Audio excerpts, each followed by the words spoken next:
Halo sobat semuanya dimanapun kalian berada. Semoga semuanya sehat dan sukses selalu. Kali ini saya akan membahas salah satu film sejarah yang diangkat dari sebuah kisah nyata pada Perang Dunia Kedua.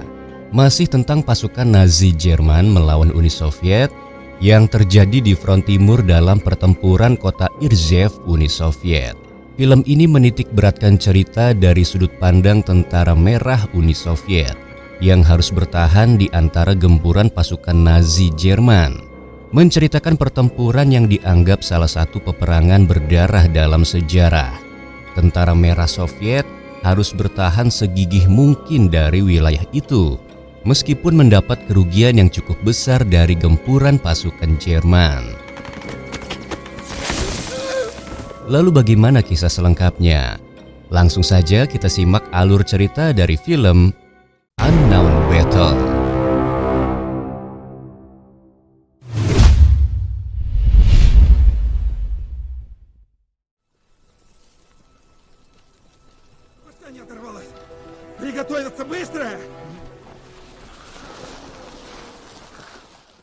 Berlatar bulan Februari tahun 1942, terlihat tentara merah Soviet sedang melakukan penyerangan secara ofensif terhadap pasukan Jerman yang berada di garis depan, tepatnya di sebuah desa yang bernama Desa Ovsyannikov.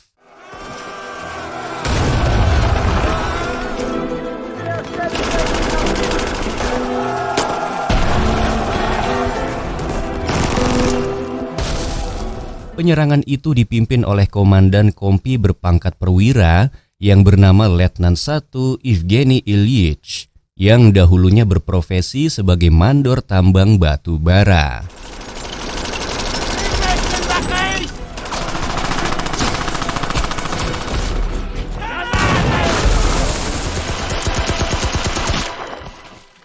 Dalam pertempuran jarak dekat yang sangat menegangkan itu, beberapa jam kemudian tentara merah berhasil menguasai desa tersebut. Meskipun penyerangan itu, mereka mendapat kerugian yang cukup besar hingga sepertiga pasukan Soviet harus gugur di sana.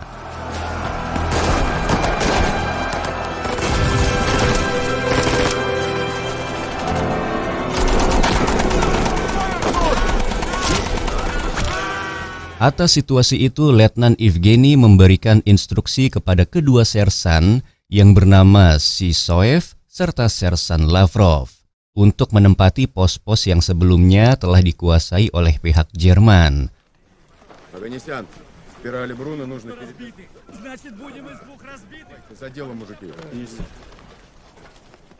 Pasalnya posisi mereka saat ini berada di tengah-tengah desa antara desa Osovo dan Panovo, yang sebetulnya desa tersebut telah dikuasai oleh pihak Jerman.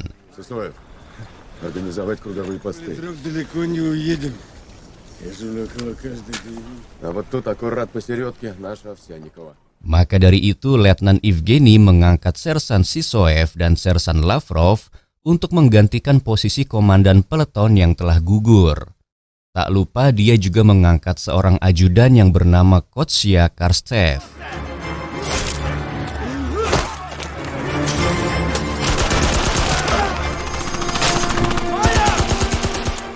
Pertempuran berdarah di hari itu banyak menelan korban jiwa, serta gangguan psikis tentara Soviet. Terlebih saat seorang prajurit Soviet bernama Zurkin harus mengalami gangguan mental setelah membunuh tentara Jerman dengan senjata bayonetnya.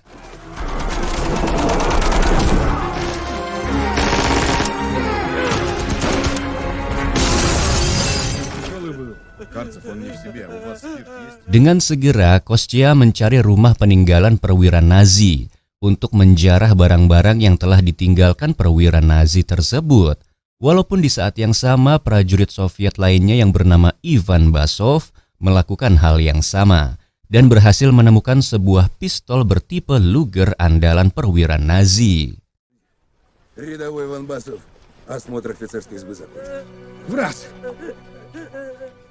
Setelah itu, Kostya berjalan ke sebuah reruntuhan gereja.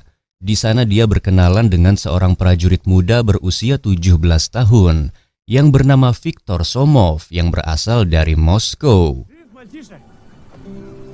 Жив? Ливни. Согреешься. Perkenalan itu membuat suasana berubah menjadi haru. Saat mereka mengetahui bahwa mereka sama-sama berasal dari keluarga bermarga mesan kaya, hingga mereka berdua seakan saling menganggap saudara. Kemudian bersama mengumpulkan mayat-mayat tentara Nazi agar tempat itu dijadikan pos pertahanan.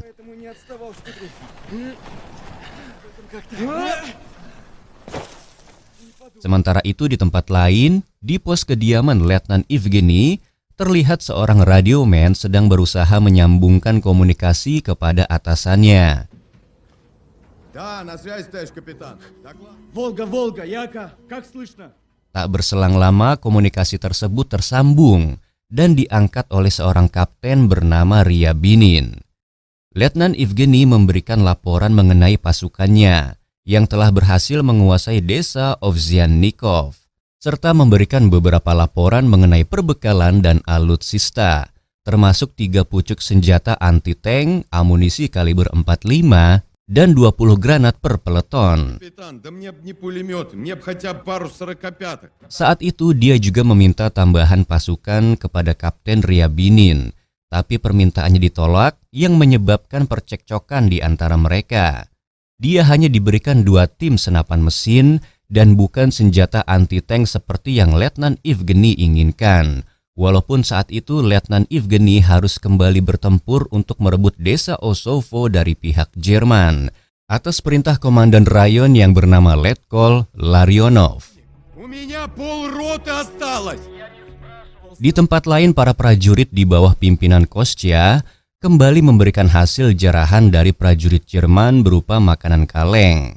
Di saat yang sama, seorang perwira bernama Efim Zorin menghampiri pasukan tersebut untuk meminta kepada Sersan Usakov sebagai seorang divisi senapan mesin agar berpindah tempat di posisi garis depan untuk memberikan sejumlah tembakan perlindungan.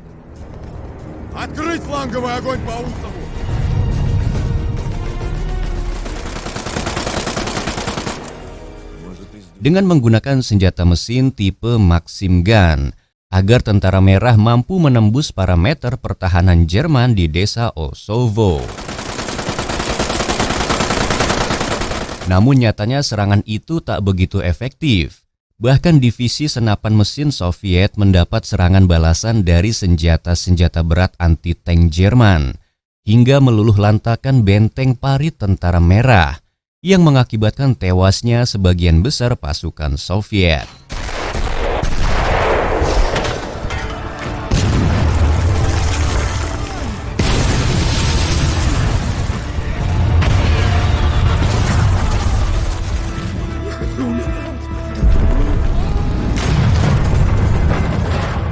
Selang beberapa jam kemudian, tentara Soviet melihat pesawat pengintai Jerman terbang mengudara di atas benteng pertahanan mereka untuk menyebarkan selebaran kertas yang berisikan propaganda.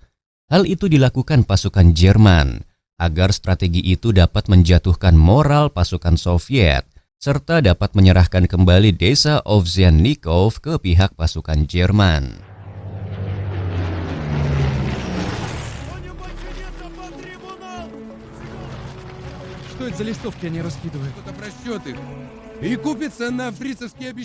Situasi tersebut mampu membuat sebagian perwira Uni Soviet menjadi panik, termasuk Letnan Kolonel Larionov yang mengirimkan perwira intelijen berpangkat Letnan II yang bernama Ryokov, serta ajudannya yang bernama Vlasyuk.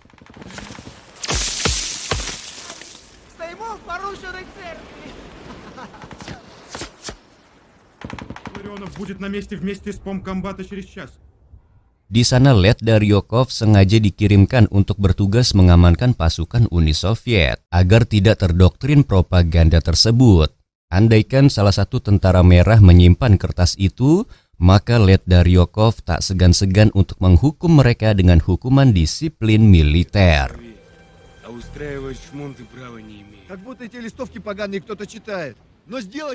Namun setelah Let Daryokov menggeledah satu persatu prajurit, tak disangka prajurit Barkov didapati menyimpan kertas propaganda di saku pakaiannya dengan alasan untuk digunakan sebagai alat lintingan rokok. Tetapi sifat kejam yang dimiliki oleh Led Daryokov tak membuatnya luluh hingga dia dijatuhi hukuman mati. Одежу к осмотру! Рядовой листовки немецкие припрятал. Да этот боец первым ворвался в деревню! И в рукопашную... Не тому угрожаете, старший лейтенант. Kejadian itu menuai protes dari Letnan Evgeny. Sebagai atasannya, dia tak menginginkan hukuman mati itu dijatuhkan kepada prajurit Barkov. Pasalnya, Kompi Evgeny sudah tak memiliki lagi banyak prajurit. Kemudian Letnan Evgeny melaporkan hal tersebut ke markas Danyon untuk mempertimbangkan hukuman yang dilayangkan kepada bawahannya, dan laporan itu diterima oleh Kapten Ryabinin. Так по дурости. Не понимаю. Как будто эти листовки поганые кто-то читает. Рукопашную уничтожил фашиста! А тут бумажка! Walaupun setelah segala usaha telah dia lakukan, pada akhirnya Led Daryokov harus tetap mengeksekusi prajurit Barkov. Dan kejadian itu sempat membuat situasi di dalam tubuh pasukan Tentara Merah kian memanas.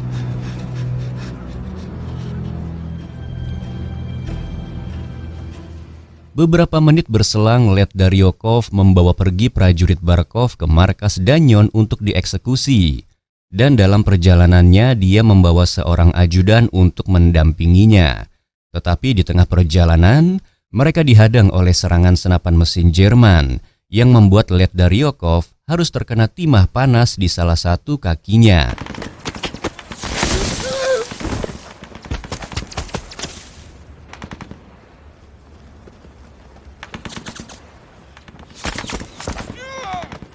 Dan dari kejadian itu, mereka bertiga harus tertahan di sana sampai situasi mereda. Жизнь достала. Pada malam harinya saat mereka akan mencoba melanjutkan perjalanan, tiba-tiba Led Daryokov memberikan alasan serta penjelasan tentang dirinya yang taat terhadap hukum militer. Dia menceritakan kisahnya saat dahulu sebelum menjadi prajurit Tentara Merah, bahwasanya dia pernah merasakan trauma atas hinaan dari masyarakat setempat. Dan atas perasaan menyakitkan itulah yang membuat dirinya terobsesi untuk menjadi seorang tentara, supaya bisa dihargai oleh orang-orang. Я ведь не обязан, а? Закон, закон! По закону мы все... Дала образование и поставила... Tak berselang lama, tentara Jerman yang berjumlah sekitar 1 peleton akan melakukan penyerangan ke desa Ovsyannikov secara senyap. Tanpa diduga, beberapa di antaranya melewati tempat persembunyian Barkov dan Led Daryokov, yang kemudian mereka bertiga melakukan aksi penyerangan dari arah belakang, hingga kejadian itu menjadi arena pertempuran yang sangat menegangkan.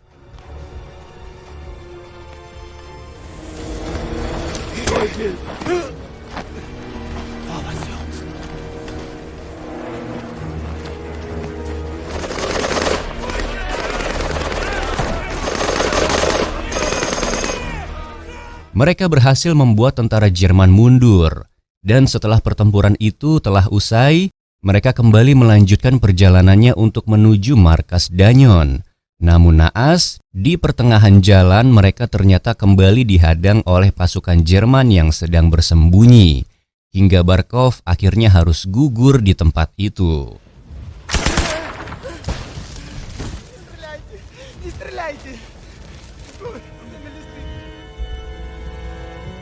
Kejadian itu membuat Letda serta ajudannya menjadi panik, karena saat itu mereka benar-benar sudah terkepung oleh pasukan Jerman. Dari kondisi itu tanpa diduga, Vlasyuk memberi pengakuan bahwa selama ini orang yang menjadi kepercayaan Led Daryokov telah mengkhianatinya, seraya menodongkan pistol ke arah atasannya yang kemudian keduanya harus gugur di tempat itu.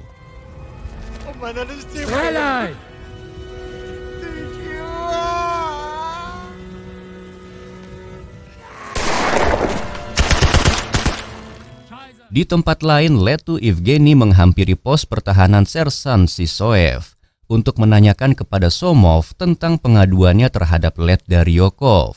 hingga membuat Barkov harus dihukum secara militer yang membuat Kostya tersulut emosi.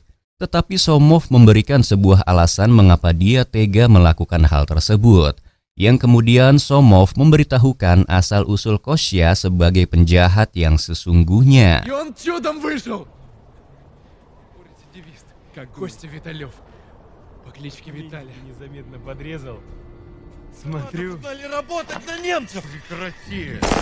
Dengan senyap, tentara Jerman melakukan serangan mendadak ke tempat itu, yang menyebabkan pertempuran kembali terjadi antara pasukan Jerman melawan tentara Soviet yang berada di garis depan. Hal itu membuat Letnan Evgeny sebagai komandan kompi harus menarik mundur pasukannya ke benteng parit karena posisi mereka sudah terkepung dari segala arah. Hingga pos pertahanan yang ditempati oleh Sersan Sysoev harus rela diambil alih oleh pihak Jerman.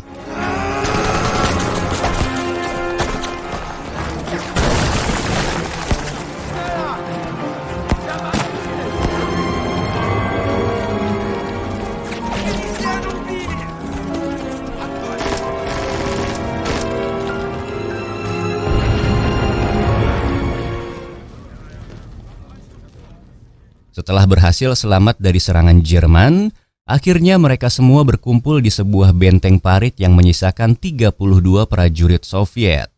Kala itu Somov memberitahukan kepada Letnan Evgeny tentang niatan pasukan Jerman yang ingin menyerang dengan kekuatan penuh dengan mengerahkan divisi mortir. Atas kondisi itu, Letnan Evgeny menginstruksikan untuk membagi tugas kepada pasukannya. Salah satunya agar meminta bantuan kepada markas Danyon. А сколько нас осталось? 32. Значит, твою роту в фарш я не позволю. Sementara itu, pasukan divisi mortir Jerman sudah berada di sekitar desa Ovsyannikov, yang membuat Letnan Evgeny, Ivan, dan Kostya harus bisa bertahan semaksimal mungkin sebelum datangnya pasukan bala bantuan. Namun nyatanya Letnan Evgeny beserta bawahannya tak bisa mempertahankan desa Ovsyannikov, yang seketika desa tersebut jatuh ke tangan pasukan Jerman.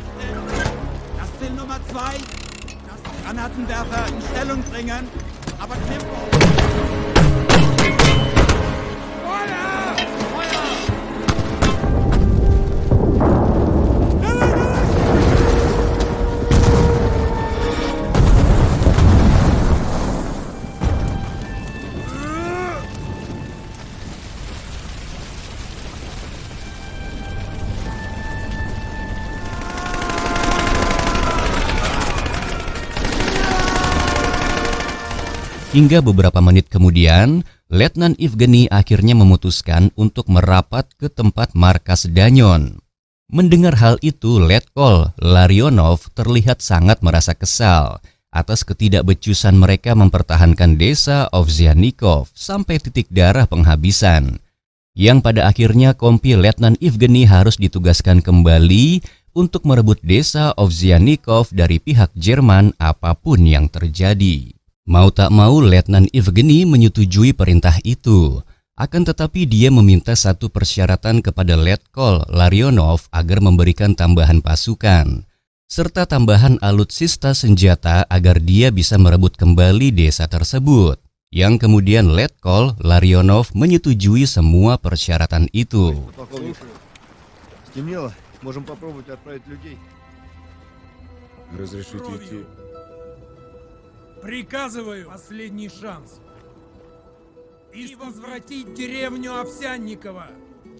Di akhir film ini, Letnan Evgeny bersama pasukannya kembali ke desa Ovsyannikov dengan persiapan yang sangat matang. Walaupun pada kenyataannya kompi Letnan Evgeny memang sengaja diperintahkan oleh Letkol Larionov untuk dikorbankan. Pasalnya komandan batalion tersebut sudah memprediksikan kekalahan pasukan Soviet di pertempuran Irzev. Dan hingga dengan ini pula film ini akhirnya selesai. Sekian yang bisa kami persembahkan dalam alur film kali ini. Semoga bisa menghibur sobat semuanya ya. Dan mohon maaf jika masih banyak kekurangan, terutama dalam penyebutan nama dan tempat. Sampai jumpa lagi di kisah berikutnya.